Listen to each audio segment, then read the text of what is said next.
মাসউদ বলে, আল্লাহ রাসূল আমি তো কান্নার আওয়াজ পাই না। আল্লাহ নবী বলে, আমি তো পাইতেছি। নবীজি নিজেই কেমন দয়ার নবী ছিলেন, ভালোবাসার নবী ছিলেন। আল্লাহু আকবার। যার কোনো অহংকার নাই না, আল্লাহু আকবার। যার রাতও যেমন দিনও তেমন, সুবহানাল্লাহ। যিনি রাতেও যেমন দিনেও তেমন। আর আজকে তো যারা বড় বড় কথা বলে, ওদের রাতের চরিত্র একরকম, দিনের চরিত্র আর একরকম। ঠিক কিনা বলে? দিনের বেলা ফেরেশতা আর রাত্রে বেলা হারে হারামজাদা। আছে কি আছে না? দিনের আলোতে মানুষের সামনে কথা কয় ফেরেশতার মতো, আর রাত্রবেলা কাজ করে শয়তানের মতো। হ্যাঁ, কিন্তু আমার নবীর চরিত্র কেমন ছিল? তিনি রাতেও যেমন ছিলেন, দিনেও তেমন ছিলেন। সুবহানাল্লাহ। আল্লাহর নবী 63 বছর জিন্দেগিতে কোনোদিন তার জবান দিয়ে একটা মিথ্যা কথা বের হয় না, একটা মিথ্যা কথাও না। যাকে বলে ইংলিশে স্লিপ অফ টাং। আল্লাহ রাসূলের মুখ ফসকেও কোনোদিন একটা মিথ্যা কথা, একটা অসার কথা আল্লাহ রাসূলের জবান দিয়ে। এই পৃথিবীর রাষ্ট্রপ্রধানেরা, সুশীল সমাজেরা, যারা নিজেদেরকে বাংলাদেশের সুশীল দাবি করো, একটার মাথায়ও চুল নাই। থাকবে কিভাবে? সারাদিন শুধু শয়তানি চিন্তা। ঠিক কিনা বলো? কত মাসে দেখি তোমরা কত বিষয় নিয়ে টকশো করো। এই রবিউল আউয়াল মাসে তোমাদের উচিত ছিল প্রত্যেকটা টেলিভিশন চ্যানেলে 1 মাস ব্যাপী আল্লাহ রাসূলের জীবনী নিয়ে আলোচনা করা, তার সিরাত নিয়ে আলোচনা করা। সে কিভাবে রাষ্ট্র পরিচালনা করেছে, কি ছিল তার পররাষ্ট্র নীতি, কি ছিল তার স্বরাষ্ট্র নীতি, কি ছিল তার অর্থনীতি। ঠিক কিনা বলো? তোমরা তো কত মহাত্মা গান্ধী, চ্যাটার্জি, ব্যানার্জি, ঘোড়ার ডিমের জি না, লেনসন ম্যান্ডেলা, ওদেরকে নিয়ে তোমরা টকশো করো। আল্লাহ রাসূলের জীবনী নিয়ে টকশো করতে পারো না? কেমন ছিল তার জীবন, কিভাবে সে রাষ্ট্র পরিচালনা করেছেন, মানুষের অধিকার কিভাবে আদায় করেছেন। তোমরা আল্লাহ রাসূলের জীবনী নিয়ে টকশো করলে তো তোমাদের চুরি চামারি বাটপারি বন্ধ হয়ে যাবে। ঠিক কিনা বলো? আল্লাহ রাসূল রাষ্ট্রনায়ক ছিলেন, রাষ্ট্রপ্রধান ছিলেন। কিছু মানুষ বলে মোল্লাদের দেশ চালানোর যোগ্যতা নাই। বলে কি বলে না? মোল্লাদের দেশ চালানোর যোগ্যতা আছে, কিন্তু চুরি করার যোগ্যতা না। আমি চ্যালেঞ্জ করে বলি, বাংলাদেশে অনেকগুলো বর্তমানে মোল্লা ছিল চেয়ারম্যান, মেম্বার। ঠিক কিনা বলুন?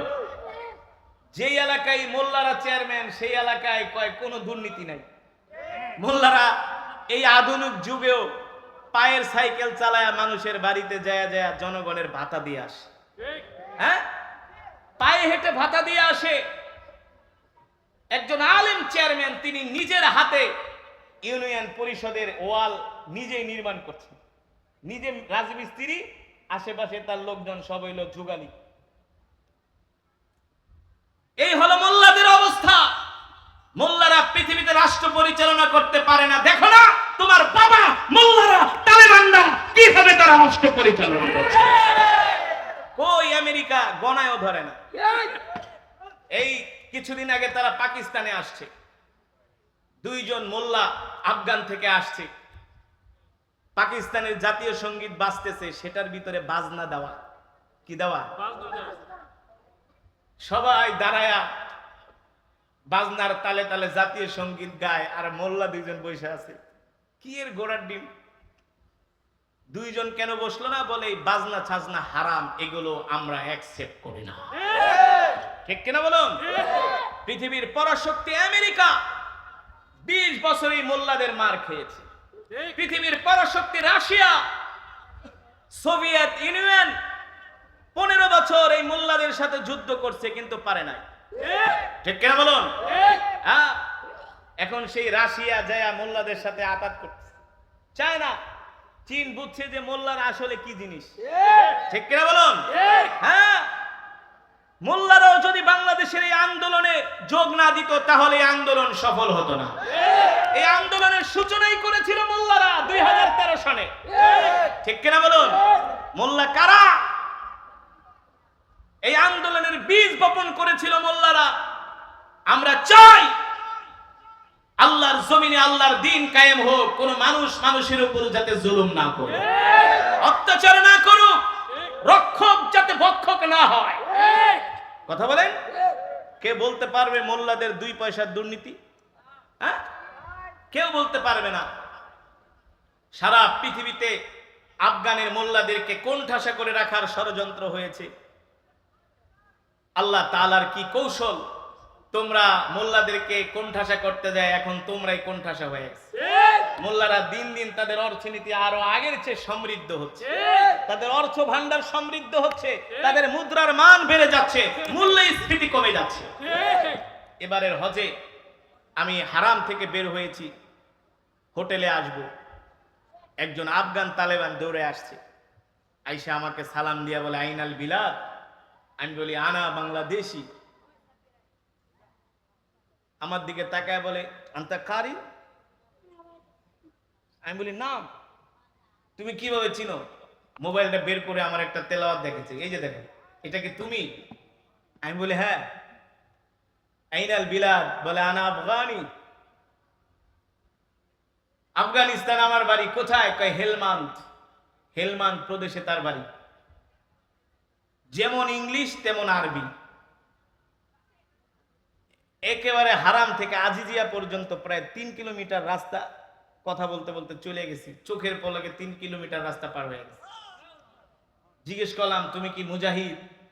বলে মুজাহিদ মানি আমি আমেরিকার বিরুদ্ধে 20 বছর যুদ্ধ করছি, আমার বাবা যুদ্ধে শহীদ হয়েছে, আল্লাহর কসম করে বলি। জামা উঠায় বলে দেখে এই যে আমার শরীরে কত অস্ত্রের দাগ, গোলা বারুদের দাগ দেখো। বুকের ভিতরে দেখালো যে দেখো কত গুলির দাগ এসে এখানে লেগেছে। জিজ্ঞেস করলাম তোমাদের দেশের কি অবস্থা? বলে তোমরা মিডিয়ার মাধ্যমে যা শোনো সব মিথ্যা কথা, সব মিথ্যা কথা। আমাদের দেশ এগিয়ে যাচ্ছে, শুধু অর্থনৈতিক দিক থেকে এগিয়ে যাচ্ছে না, আমরা সামরিক দিক থেকে এগিয়ে যাচ্ছি ইনশাআল্লাহ। বলে আমরা 5 ইয়ার্স থেকে 10 ইয়ার্সের মধ্যে আমরা পৃথিবীতে হব পরাশক্তি, আমরা হব পরাশক্তি। বলে পৃথিবীতে আজকে আমাদেরকে যেভাবে ফোকাস করা হচ্ছে, আমরা সন্ত্রাসী, আমরা না খায়া মরি, আমাদের কিছু নাই, এগুলো সব মিথ্যা কথা। বলে শোনো, যেই দিন থেকে আমরা ক্ষমতা গ্রহণ করেছি, আল্লাহর কোরআন বলেছে যদি কোরআনের রাজ কায়েম হয়ে যায়, আল্লাহ তাআলা মাটির নিচ থেকে বরকত বের করে দেন, আসমান থেকে আল্লাহ তাআলা সাকিনা নাজিল করে। বলে আগে আমাদের আনার গাছে, যেই গাছে আনার হতো 5 কেজি, এখন হয় 20 কেজি। আল্লাহ তাআলা মাটির নিচ থেকে বরকত বের করে দিচ্ছেন। সুবহানাল্লাহ বলেন। বন্ধুরা আমার, যুবক, আমরা তো সেই বিশ্বনবীর শিষ্য, আমরা তো পৃথিবীতে শুধু আরামায়েশী বিলাসী জিন্দেগি যাপন করতে আসি নাই। আল্লাহ তাআলা আমাদেরকে এই দুনিয়াতে দায়িত্ব দিয়ে পাঠিয়েছেন আল্লাহর জমিনে আল্লাহর দ্বীন কায়েম করার জন্য, কোরআনের রাজ কায়েম করার জন্য। ঠিক কিনা বলো? আমরা সেই বিশ্বনবীর শিষ্য। আমাদের নবী ছিলেন রহমাতুল লিল আলামিন। একটু আগে হাদিসের যেই বিষয়টা নিয়ে আলোচনা করছিলাম, মনে আছে তো? কোনটা? আরে ওই যে খেজুর গাছ, মনে আছে নাকি? হ্যাঁ, আল্লাহ রাসূল রাহমাতুল লিল আলামিন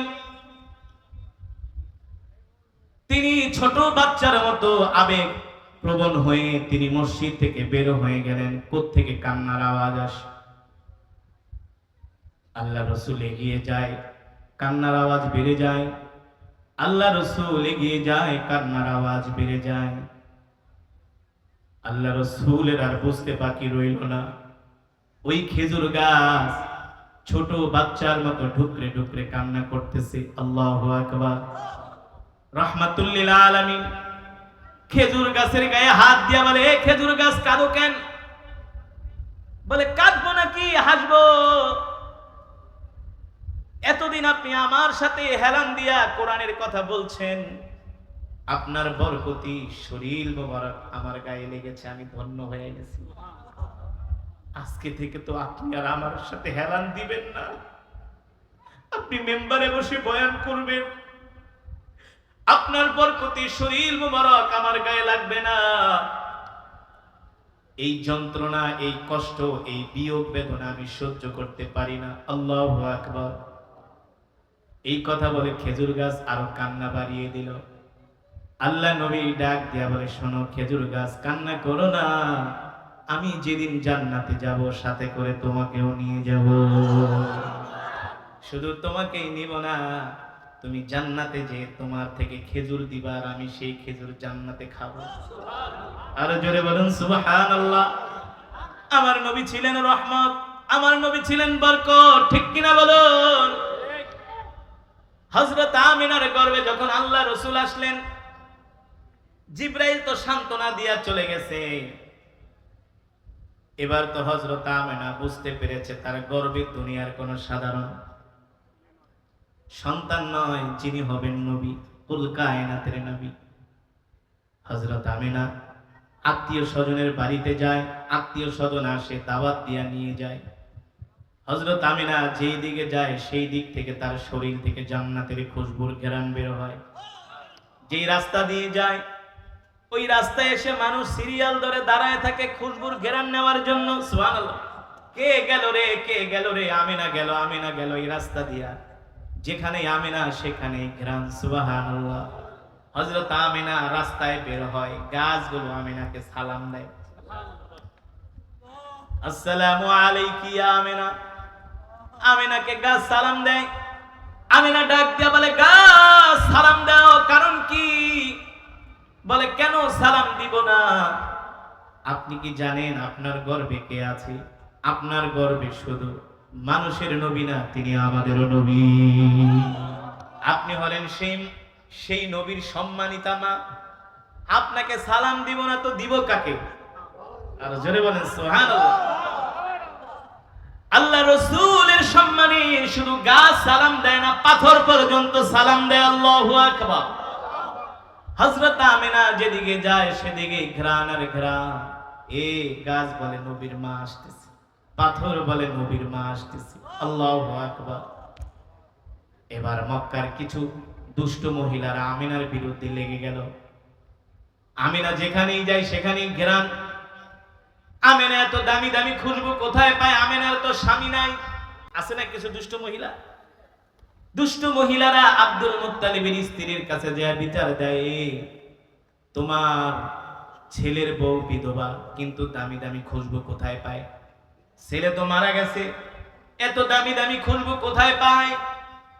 দুষ্ট মহিলারা আব্দুল মুত্তালিবের স্ত্রীর কাছে বিচার দেয়। আব্দুল মুত্তালিবের স্ত্রী আমিনাকে কিভাবে জিজ্ঞেস করে, সন্তান তো মারা গেছে, ছেলের বউ বিধবা হয়ে গেছে, সম্ভ্রান্ত পরিবারের কন্যা হলো আমিনা। জাতের মেয়েদেরকে ধমক দেওয়া লাগে না, চোখ রাঙ্গানিতে, চোখের কথায়, চোখের ইশারায় তারা বুঝে যায়, ঠিক কিনা বলুন? এই কারণে নদীর পানি ঘোলাও ভালো, জাতের মেয়ে। এ যুবক, বিয়ে তো করবা, জাতের মেয়ে দেখা বিয়ে করো, যাকে তাকে দেখা বিয়ে করো না, পস্তাইতে হবে, ঠিক কিনা বলুন? হযরত আমিনা ছিলেন সম্ভ্রান্ত পরিবারের একজন কন্যা। আল্লাহু আকবার। আব্দুল মুত্তালিব তার স্ত্রীকে বলল, ঠিক আছে আমিনাকে একদিন ডাকো, তার সাথে আমরা কথা বলি। আশেপাশের মহিলারা এসে আমিনার নামে নালিশ দেয়, অথচ আশেপাশের মহিলারা তো বুঝে না আমিনার গর্ভে তো দুনিয়ার শ্রেষ্ঠ নবী, ঠিক কিনা বলুন? তারা তো সমালোচনা করবে। হযরত আমিনাকে ডাক দেওয়া হলো।